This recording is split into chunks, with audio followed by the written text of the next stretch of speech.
Oke, saudara, saya mau share tentang topik ini.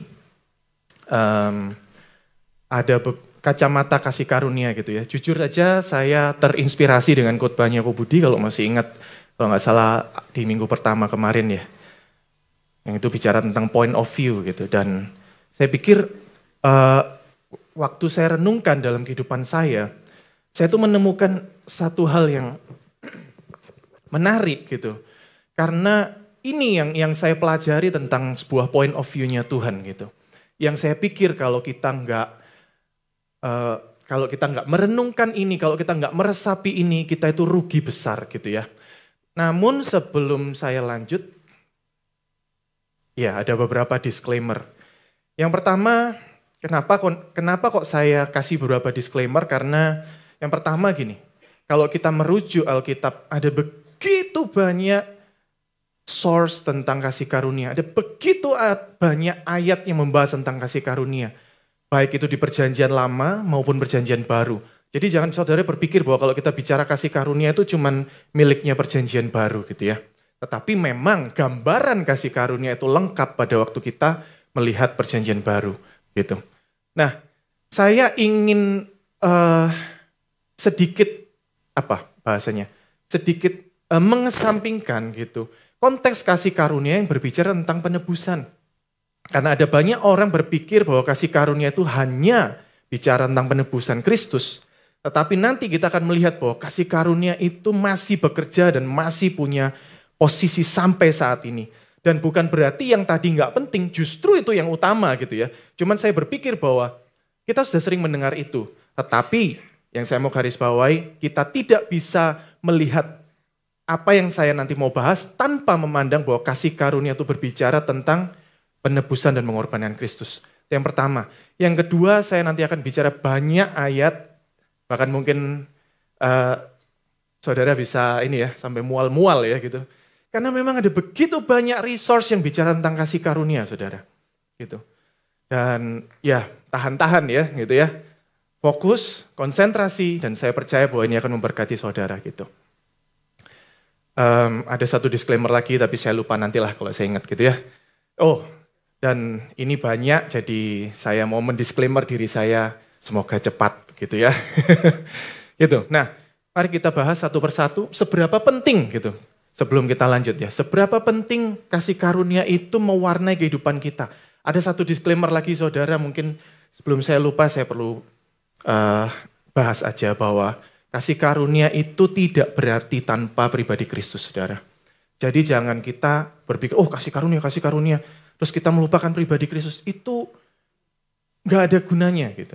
Kasih karunia itu menjadi berdampak pada waktu kita bicara konteksnya hubungan dengan Kristus gitu ya. Nah, Filipi 4 ayat 23 dikatakan, kasih karunia Tuhan Yesus. Nah ini dia.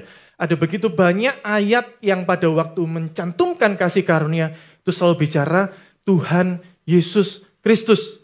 Itu yang tadi saya bilang bahwa kalau kita bicara kasih karunia tidak bisa lepas daripada pengorbanan, karya, pribadi, figur Yesus Kristus. Gitu. Menyertai rohmu. Ya, bahkan dikatakan di sini seberapa penting orang kalau menghina roh kasih karunia, betapa lebih beratnya hukuman gitu ya. Ada ayat yang bilang begitu. Nah, kalau kita mau meneliti, ternyata surat-surat di Injil itu banyak yang diawali dan diakhiri oleh salam yang bicara kasih karunia Tuhan itu menyertai kita. Di awal dan di akhir. Coba bayangkan. Ya, ada Galatia, Petrus, Kolose, Korintus, ya Efesus, Tesalonika, Filipi, Filemon. Ini saya cuplik aja.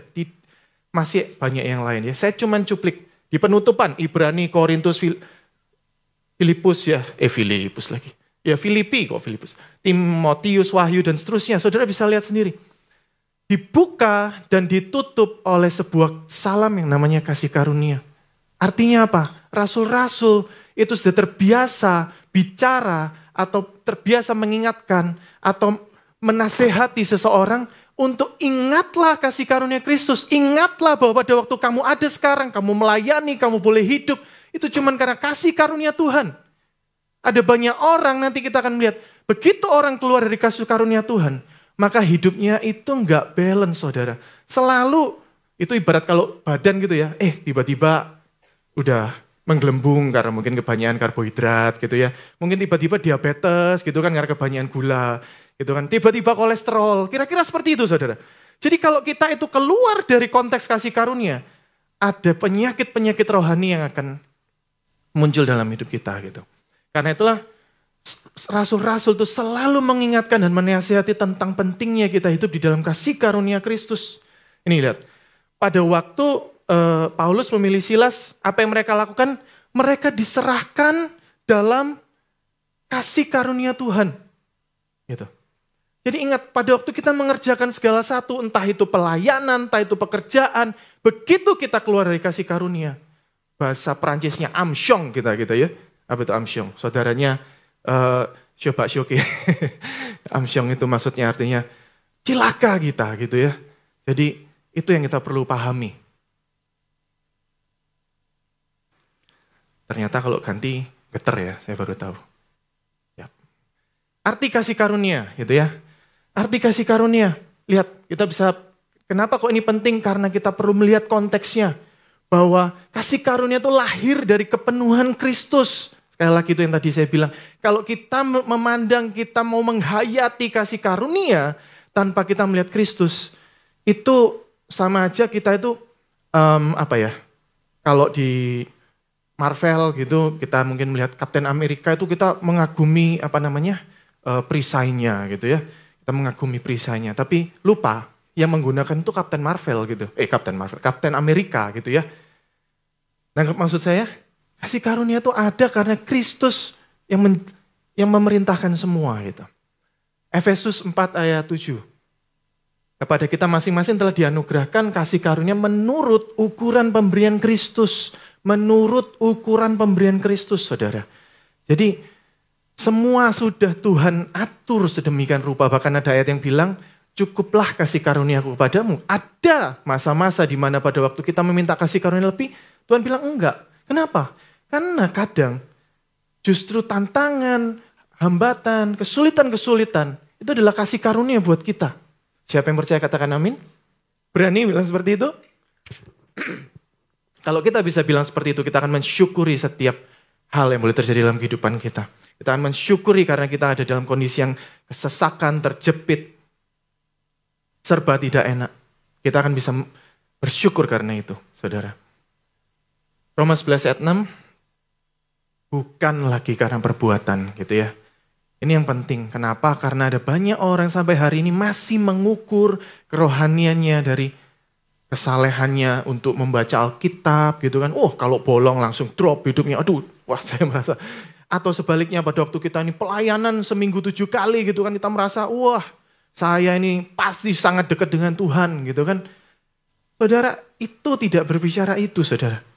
Segala sesuatu dalam hidup kita itu boleh ada karena kasih karunia gitu. Simple aja. Bayangkan penciptaan gitu ya. Bayangkan penciptaan. Itu urutannya kebalik satu, kira-kira gimana hidup kita? Pernah nggak berpikir tentang itu?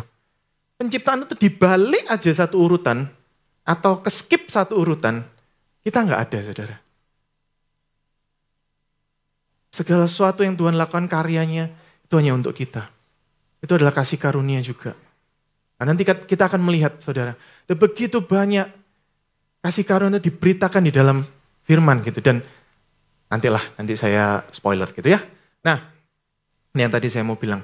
Ternyata di Alkitab, buat saya pribadi sekarang ya, saya mau mengatakan bahwa gini, salah satu konteks terbesar dalam Alkitab itu bicara tentang kasih karunia.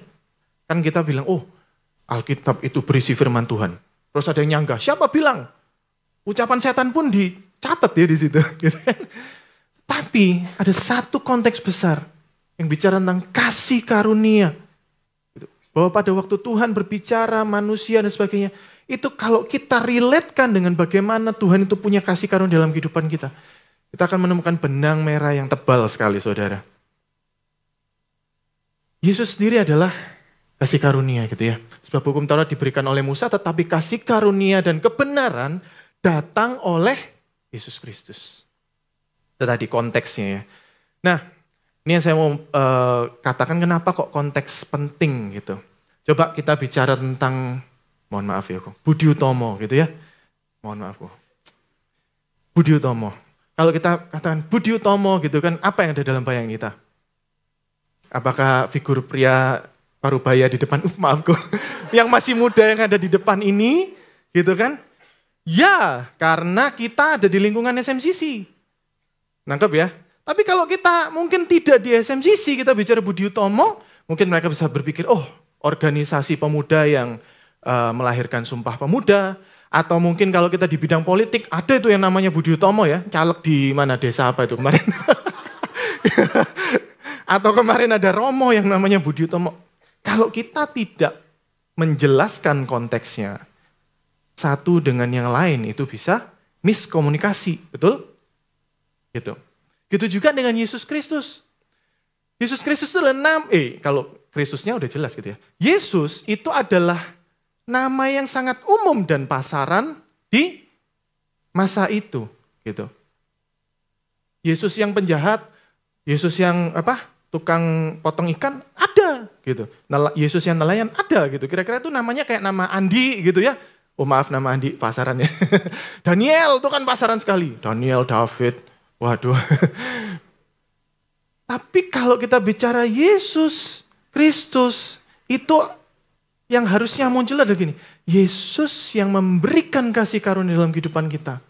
Amin. Mulai sekarang pada waktu kita berdoa kepada Yesus, pada waktu kita menceritakan tentang Yesus, pada waktu kita merenungkan tentang Yesus. Coba bayangkan, ini adalah Yesus yang dimana dari Dia kasih karunia itu datang. Saya percaya ini akan memberkati sekali kehidupan saudara. Kasih karunia adalah God spot gitu ya.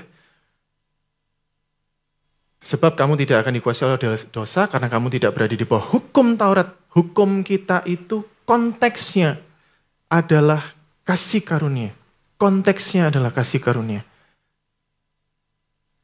Kita pernah diberikan sebuah God spot yaitu di Taman Eden gitu ya manusia. Tetapi pada waktu manusia keluar karena jatuh dalam dosa, maka dosa itu adalah keluar dari God spot. Bagaimana kita masuk dalam God spot lagi?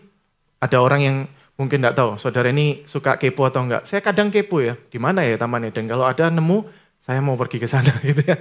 Tetapi saudara, sekarang saya tuh menemukan bahwa God spot-nya Tuhan itu adalah kasih karunia. Dan saya percaya bahwa di Taman Eden itu penuh dengan kasih karunia. Manusia bisa ketemu harimau gitu ya, peluk-pelukan, sayang-sayangan gitu ya.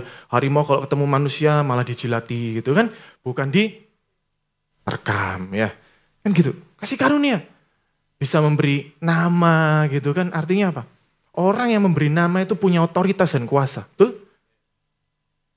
Kalau saya ini programmer, saya menciptakan software, maka saya punya hak memberi nama software saya. Jangan yang lain gitu ya.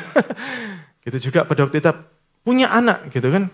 Ya bukan, ya otomatis otoritas terhadap anak kita ada di tangan kita gitu kan. Dan anak kita tuh paling mendengarkan kita dibandingkan yang lain gitu. Itu kasih karunia. Kasih karunia membangun konteks diberikan dalam rangka hubungan. Ini konteksnya juga. Kita perlu tahu bahwa Tuhan itu berbicara atau bahasanya Tuhan itu adalah kasih karunia karena Tuhan itu mau membangun hubungan bersama dengan kita. Sebab imam besar yang kita punya bukanlah imam besar yang tidak dapat turut merasakan. Itu kita perlu bersyukur saudara. Ingat bahwa setiap hal yang kita alami Tuhan itu ikut merasakan. Tuhan itu ikut mengalami. Tuhan itu ngerti apa masalah kita. Tuhan itu ngerti setiap penderitaan kita.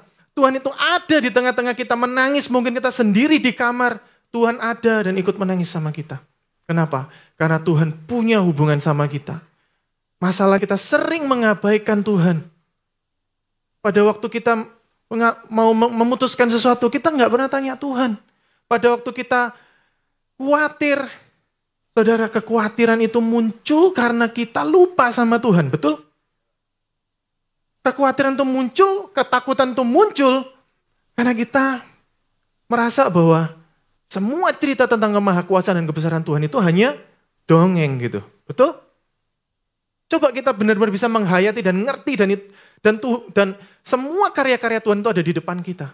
Berani kita bilang, Tuhan saya takut. Bagi saya sekarang, ketakutan itu simpel. Berarti kita nggak punya pengalaman sama Tuhan atau kita sudah lama sekali nggak punya pengalaman sama Tuhan.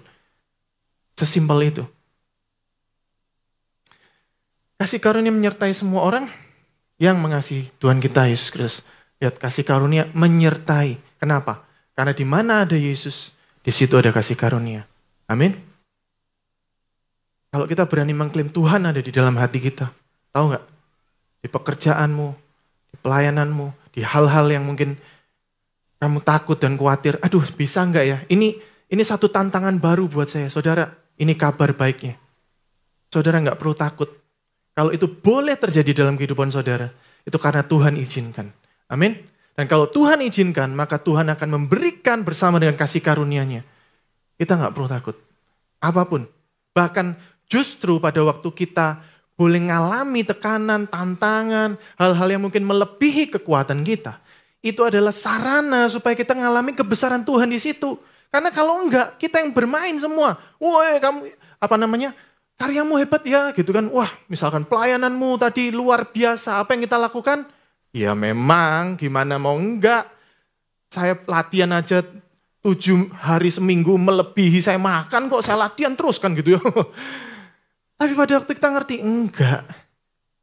Ini saya sebenarnya enggak mampu gitu. Kita tahu sendiri bahwa kita enggak mampu. Dan ternyata hasilnya itu oke gitu kan. Bahkan melebihi ekspektasi kita. Maka kita akan mudah mengagungkan Tuhan. Kita nggak akan berani bilang ini saya, nggak akan berani gitu. Kasih karunia dan damai sejahtera melimpahi kamu. Lihat, ini menarik ayat ini. Karena kasih karunia itu seperti sebuah subjek yang punya kemampuan untuk melakukan sesuatu yang aktif. Kasih karunia melimpahi kamu gitu kan. Tapi ingat konteksnya, pengenalan akan Tuhan. Kita nggak mungkin limpahkan kasih karunia kalau kita nggak dekat sama Tuhan. Hubungan dengan Yesus itu akan menjadi poin penting apakah kita mengalami kasih karunia atau enggak. Dan kasih karunia itu ada di dekat jalan Tuhan. Analoginya itu seperti gini. Saudara pasti ini mumpung musim hujan ya. Di musim hujan itu biasanya ada laron. Saudara tahu laron itu kalau terbang kemana? Bukan ke makanan saudara ya. Saya pikir kalau kita punya donat, Daryl gitu kan. Loh kalau saya ngeliat Daryl donat itu, enggak gitu. Mau donat kembalian pun saya makan gitu. Karena enak. Ya promosi ya. Tapi laron itu mau makanan saudara seenak apapun, dia pasti pergi ke sumber cahaya. Nah begitu juga kasih karunia, itu selalu mendekat di jalan Tuhan. Jadi kalau kita mau menghidup di dalam kasih karunia, jangan keluar dari jalan Tuhan. Masalahnya kalau kita pinginnya apa? Jalan saya dong. Saya tahu, wah saya ini bakal gini. Itu yang saya lakukan kira-kira 10-15 tahun yang lalu ya.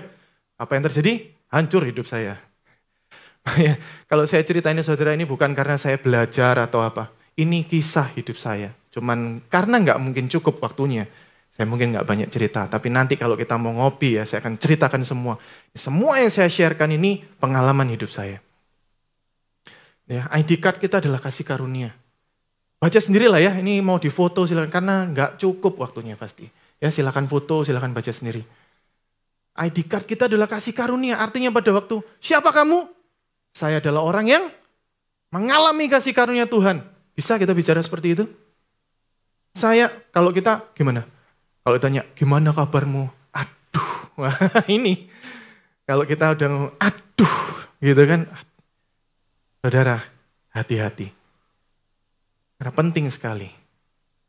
Nah, ini yang saya mau ceritakan. Tadi itu intro aja ya. Intro aja. Kasih karunia. Kenapa kok kita itu masih hidup di dalam konteks kasih karunia? Kalau kita hari ini visinya, ya tahun ini visinya kita ada living with Jesus every day. Maka coba kita lihat konteksnya. Hiduplah dalam kasih karunia.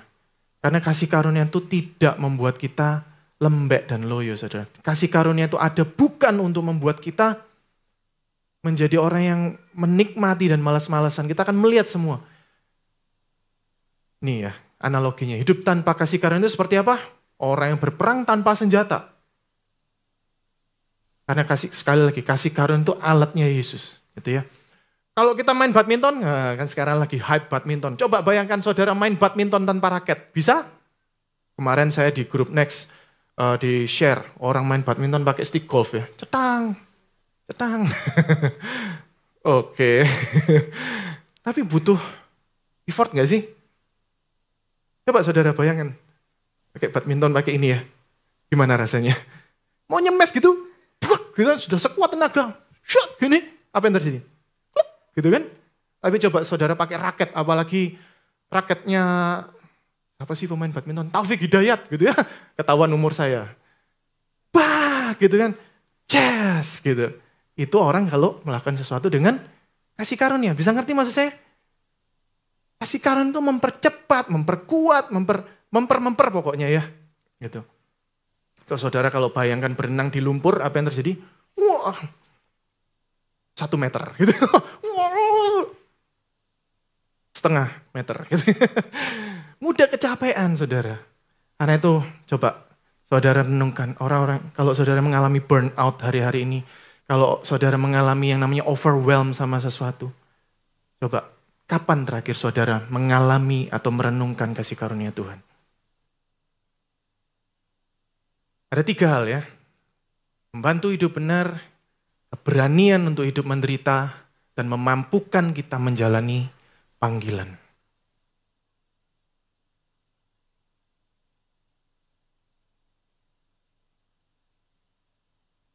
Ya. Kasih karunia membantu kita hidup benar, saudara. Ini ayat-ayatnya ya. Poinnya cuma 1. Kasih karunia itu membuat kita kaya. Kenapa kita perlu kaya? Karena kita perlu berkarya. Puitis juga. Asik. Biasanya saya itu dibilang bapak-bapak, kali ini enggak bapak-bapak ya. Amin. Aku senantiasa mengucap syukur pada Allahku karena kamu atas kasih karunia bla bla bla bla, kamu telah menjadi kaya dalam segala hal, saudara. Kenapa kita perlu kaya dalam segala hal? Saudara bisa baca sendiri nanti. Pokoknya nih foto-foto, renungkan sendiri di rumah. Karena enggak cukup pasti saya share. Titus 2 ayat 11-12, karena kasih karunia Allah yang menyelamatkan semua manusia sudah nyata. Kenapa? Karena kasih karunia itu ternyata mendidik kita untuk meninggalkan kefasikan. Ini kalau kita benar ya. Kalau kita benar-benar ketemu kasih karunia Tuhan, justru itu akan membuat kita meninggalkan kefasikan, meninggalkan keinginan-keinginan duniawi, dan justru hidup bijaksana.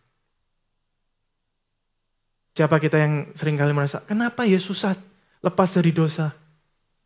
Saudara, mungkin saudara sudah lama nggak ngalamin kasih karunia Tuhan. Karena orang yang ngalamin kasih karunia Tuhan, dia nggak mau mengecewakan yang ngasih kasih karunia Tuhan. Betul? Saya itu pernah mengalami beberapa ya secara materi. Saya pernah diberi ya beberapa hal gitu ya. Yang itu saya tahu saya nggak bisa beli gitu kan. Pada waktu saya mendapatkan hal itu, apa yang ada dalam benak saya? Cuman 1, saya mau jaga ini sedemikian rupa. Karena kalau saya nggak jaga, saya nggak menghargai yang berikan ini pada saya. Ngerti maksud saya? Kalau kita menjaga hidup kita, karena poinnya, wah, supaya saya bisa share kepada teman saya bisa hidup benar gitu kan, saya tidak jatuh dalam dosa dan seterusnya. Kelihatan keren memang gitu ya. Wah, ternyata orang ini bisa. Tapi saudara, saya itu dalam perjalanan pengenalan saya sama Tuhan, saya tuh menemukan kita nggak bisa menjaga itu tanpa kasih karunia dari Tuhan. Orang yang kepahitan sama Tuhan, simple, saudara. Pasti dalam benaknya Tuhan itu cuman pesuruh gitu. Tuhan itu cuman orang yang kalau kayak apa ya? Kita kayak jin ya. Tahu jin ya? Gosok keluar minta apa? Pling jadi. Gitu. Tapi kalau ngerti bahwa kasih karunia, maka kita akan tahu bahwa kita itu ada di bawahnya Tuhan. Berkelebihan dalam berkelebihan dalam berbagai kebajikan gitu ya. Kalau kita susah memberi, kalau kita susah berbagi, kalau kita susah memikirkan orang lain, saudara, mungkin kita lupa bahwa Tuhan itu sumber kasih karunia. Kadang kita itu menahan untuk memberi. Kenapa? Kalau saya beri, saya makan apa? Kalau saya beri, nanti gimana nasib saya? Mungkin kita berpikir seperti itu. Saudara, mungkin kita lupa bahwa Tuhan itu bisa memberi lebih besar daripada apa yang kita beri. Dan justru setiap hal yang kita lepaskan, itu adalah sarana supaya Tuhan itu memberi lebih dalam hidup kita. Supaya apa? Supaya kita bisa lepaskan lebih besar lagi. Gitu. Apalagi manfaat kasih karunia, membantu kita untuk hidup benar. Kasih karunia itu menguasai pikiran kita. Segala sesuatu itu diawali oleh pikiran kita. Pada waktu pikiran kita salah, maka jalan kita salah, saudara. Tapi kasih karunia, lihat, dia membantu kita untuk tidak menimbulkan akar pahit. Supaya apa? Tidak timbul kerusuhan. Kerusuhan pertama yang muncul itu biasanya di mana? Otak kita ya, pikiran kita. Siapa yang kalau malam susah tidur, kepikiran ini, kepikiran itu. Saya begitu, saudara. Saya pernah ngalamin itu bertahun-tahun lamanya. Gitu kan. Kalau enggak lebih dari jam 4 saya enggak bisa tidur. Tuh otak muter terus, mikir ini, mikir itu, mikir ini. Sekarang saudara, saya ketemu bantal, kasih 5 menit saya bisa tidur, saudara. Ya itu efek punya anak juga sih. Ya Roma ya baca sendiri karena makin ini, waktu makin menipis, tapi tenang saya sudah mau selesai. Kasih karunia itu memberikan, loh kok sini ya? Harusnya ada satu lagi. Oh iya benar kok, karya untuk berkah. Nah, manfaat kasih karunia yang kedua adalah keberanian untuk hidup menderita. 1 Korintus 15 ayat 10. Aku telah bekerja lebih keras daripada mereka semuanya, tetapi bukannya aku, melainkan apa? Kekuatannya itu karena kasih karunia Allah menyertai aku. Hidup menderita itu bisa bicara tentang kita bekerja lebih keras, tapi kadang hidup menderita itu bisa bicara tentang kita mesti menanggung perasaan-perasaan yang kita nggak mau, tapi kita harus tanggung. Betul? Mengampuni orang, menahan image negatif yang mungkin kita nggak lakukan tapi kita lakukan. Saya suka bahasanya Kubudi ya. Saya mesti makan tuh. Apa tuh bahasanya? Kalau Kubudi ngomong, oh gitu ya aku, susah ya. Tapi waktu saya coba lakukan dan saya melihat bahwa kasih karunia Tuhan turun. Saya tuh orang yang punya self defense tinggi, saudara. Meskipun saya nggak bisa karate ya. Tapi kalau ada orang nyerang saya pasti balas gitu. Apapun bentuknya, saudara pukul saya pasti berusaha pukul saudara gitu. Naturalnya maksudnya. Tapi pada waktu saya tuh ketemu dengan kasih karunia, saudara. Saya tuh dengan mudah loh untuk mengabaikan sesuatu yang buat saya nggak penting gitu. Orang mikir apa, orang ngomong apa gitu kan. Ya udah, yang penting saya tahu bahwa saya sedang melakukan sesuatu yang benar gitu. Dan kadang saya tuh harus minta maaf untuk sesuatu yang buat saya nggak worth it. Kenapa? Simpelnya. Karena saya mau punya hubungan baik sama dia. Simple itu. Ya itu ya, yang lain baca sendiri. Allah menanggung penderitaan. Jika seorang karena sadar kehendak Allah menanggung penderitaan yang tidak harus dia tanggung. Terlebih suka aku bermegah atas kelemahanku. Ingat saudara, setiap kali kita itu merasa seperti wah kita ada di bawah, diinjak-injak, kita lemah, kita kan semua mimpinya orang itu saya jadi superhero, saudara. Betul ya? Coba semua di sini superhero, siapa yang ditolong gitu. Tapi kita perlu sadar bahwa kita ini semua lemah gitu. Yang kuat cuma Tuhan. Justru di dalam kelemahan kita bisa bermegah karena disitulah Tuhan itu bisa punya posisi untuk berkarya dalam kehidupan kita. Kalau kita terlalu kuat, kalau kita terlalu memegang kontrol dalam kehidupan kita nggak akan berikan akses pada Tuhan untuk berkarya dalam kehidupan kita. Manfaat kasih karunia yang ketiga, memampukan menjalani panggilan. Lihat ya, konteks ayat ini. Karena kita ini buatan Allah, diciptakan dengan Kristus Yesus untuk melakukan pekerjaan baik. Konteksnya apa? Sebab karena kasih karunia, kamu diselamatkan. Dan seterusnya gitu ya. Ingat, Kasih karunia itu selalu ini, saya next aja. Kasih karunia dan panggilan itu sepaket, saudara. Roma 11 ayat 29 bilang, sebab Allah tidak menyesali kasih karunia dan panggilannya. Itu saudara bisa baca ayat itu konteksnya tentang apa.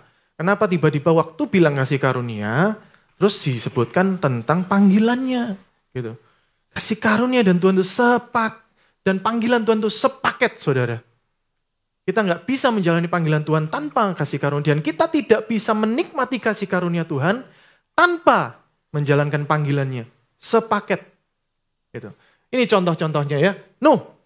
Tetapi Nuh mendapat kasih karunia di mata Tuhan. Kita tahu sendiri Nuh kerjanya gimana. Coba bayangin saudara.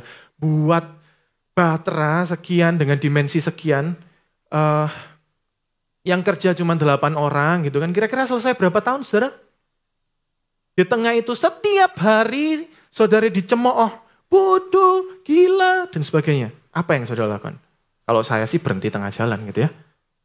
Tapi Nuh, karena dia mendapat kasih karunia Tuhan, dia bisa menyelesaikan pekerjaannya. Dan umat manusia nasibnya punya ini ya, jalan keluar gitu ya. Maria, jangan takut, hai Maria, sebab engkau beroleh kasih karunia di hadapan Tuhan. Maria, kenapa kok diberi kasih karunia? Karena dia punya tugas dan tanggung jawab besar. Ada Maria di situ. Hai Maria. Yesus, anak itu pertama besar menjadi kuat, penuh hikmat dan kasih karunia. Para rasul, ya baca sendirilah pokoknya ya. Kalau kita mau menjalani panggilan Tuhan, jangan menjalani panggilan Tuhan tanpa kasih karunia. Karena kita akan burn out, saudara. Kita nggak akan kuat, kita nggak akan mampu. Kasih karunia itu memberikan kekuatan. Jadilah kuat oleh kasih karunia, gitu kan? Saudara baca sendirilah. Ini ayatnya terlalu obvious. Saya nggak perlu menjelaskan apa-apa. Ayatnya ini jelas sekali. Itu yang tengah ya. Pada waktu Barnabas melihat datang dan melihat kasih karunia, apa yang terjadi? Bersukacita. Kasih karunia itu melahirkan sukacita. Sukacita itu adalah obat untuk semangat yang kering. Gitu kan? Kalau kita mau bersemangat kembali, bangkit dari keterpurukan, kita mau baliklah pada kasih karunia Tuhan. Gitu ya. Kasih karunia itu juga berkuasa membangun, bukan hanya ucapan kita, tapi firman kasih karunia itu punya kuasa untuk membangun. Dan bahkan saudara perlu tahu bahwa Injil itu apa? Ini. Injil adalah kabar tentang kasih karunia Allah sudah turun, betul? Karena Yesus sudah mati buat kita, dan artinya apa? Kalau Yesus mau mati buat kita, apakah dia nggak mau terlibat dalam kehidupan kita? Dalam setiap masalah kita, dalam setiap pergumulan kita. Saudara, ini membuat saya tuh, kalau dulu kan keep waras gitu ya. Siapa yang sampai hari ini gitu? Saudara, keep waras itu gampang. Saya tadi bangun gitu kan, tiba-tiba sudah gak waras. Kenapa? Bangun cepet-cepet, wah saya punya 3 agenda penting. Saya mau bantu Andre, saya mau doa pagi gitu kan. Tiba-tiba anak saya yang kecil bangun nangis-nangis. Jangan pergi, jangan. Drama banget gitu ya. Apa yang terjadi? Wah, itu emosi kalau nggak gitu ya. Rasakan sendiri. Tapi saya tuh belajar, saudara. Enggak, Tuhan pasti mampukan. Tuhan tolong, apa yang harus saya lakukan? Tiba-tiba Tuhan tuh atur semuanya. Gitu. Beres. Saudara, saya bisa cerita banyak hal. Di pekerjaan saya. Kami itu startup, saudara. Gitu ya. Marketing nggak punya gitu kan. Dari mana datangnya klien-klien itu gitu. Datangnya dari Tuhan gitu. Saya bisa cerita dengan mudah sekali gitu. Injil itu kasih karunia. Wah, waktu saya tinggal 20 detik. Foto. Karena apa? Ini yang paling penting yang saya mau bilang. Sudah selesai. Ntar. Saya sendiri lupa slide saya sampean ya. Ini kita punya tugas meneruskan kasih karunia. Saya undang pemain musik. Loh, woi, bolehlah kasih. Dri, tolong Dri. Nih ya. Kita punya tugas untuk meneruskan kasih karunia, saudara. Lihat. Rasul-rasul itu tugasnya apa? Penyelenggaraan kasih karunia. Kita punya kasih karunia kita itu bukan supaya kita itu nikmati sendiri, saudara. Kalau kita ngalamin kasih karunia, itu supaya orang lain ngalami kasih karunia Tuhan. Amin. Artinya itu bukan hanya bicara gini, Tuhan mengasihi kamu, Tuhan udah mati buat kamu. Gimana sikap kita, saudara? Apakah sikap kita itu udah mencerminkan kasih karunia Tuhan? Kalau kita bicara, kita ini bukan bersaksi, tetapi kita menjadi saksi, amin. Artinya apa? Bukan cuman kata-kata kita yang harus kuat, perbuatan kita harus kuat, saudara. Pertanyaannya, apakah perbuatan-perbuatan kita sudah mencerminkan kasih karunia Tuhan? Saudara bisa baca sendiri ayatnya ya. Kita ini pengurus kasih karunia Tuhan. Apapun yang kita lakukan sekarang, kenapa sih kok kita harus berkomunitas, saudara? Karena dari dirimu, orang itu ngalamin kasih karunia Tuhan. Dan dari orang lain, kita mungkin kecipratan kasih karunia Tuhan. Amin. Kenapa kita harus memuridkan? Karena ada banyak orang di dunia ini gak ngerti kasih karunia Tuhan. Dan kalau kita mengaku kenal Tuhan, bahasa kita masih sama bahasanya Tuhan. Dan bahasa Tuhan itu adalah kasih karunia. Saudara, mari kita renungkan ini dan mari kita berdoa. Sekali lagi kami ucap syukur Tuhan atas kasih karunia-Mu. Kasih karunia sedang Kau mulai bahkan sejak dari awal. Benar kata pemazmur Tuhan, bahkan sebelum kami direkam dalam kandungan ibu kami Tuhan. Kau sudah memberikan kami satu destiny Tuhan. Kau sudah memberikan kepada kami satu tujuan. Yang pertama untuk ngalamin kasih karunia-Mu. Tapi juga menjadi agen-agen kasih karunia-Mu Tuhan. Mari izinkan kami Tuhan. Untuk Kau pakai. Sebelum Kau pakai. Penuhi kami Tuhan dengan kasih karunia-Mu. Karena kami gak mampu Tuhan. Untuk memberikan kasih karunia kalau kami gak punya modal kasih karunia itu Tuhan. Penuhi kami. Buat kami mengalami itu sedemikian rupa Tuhan. Supaya kami mudah untuk bersaksi Tuhan pada orang sekeliling kami Tuhan.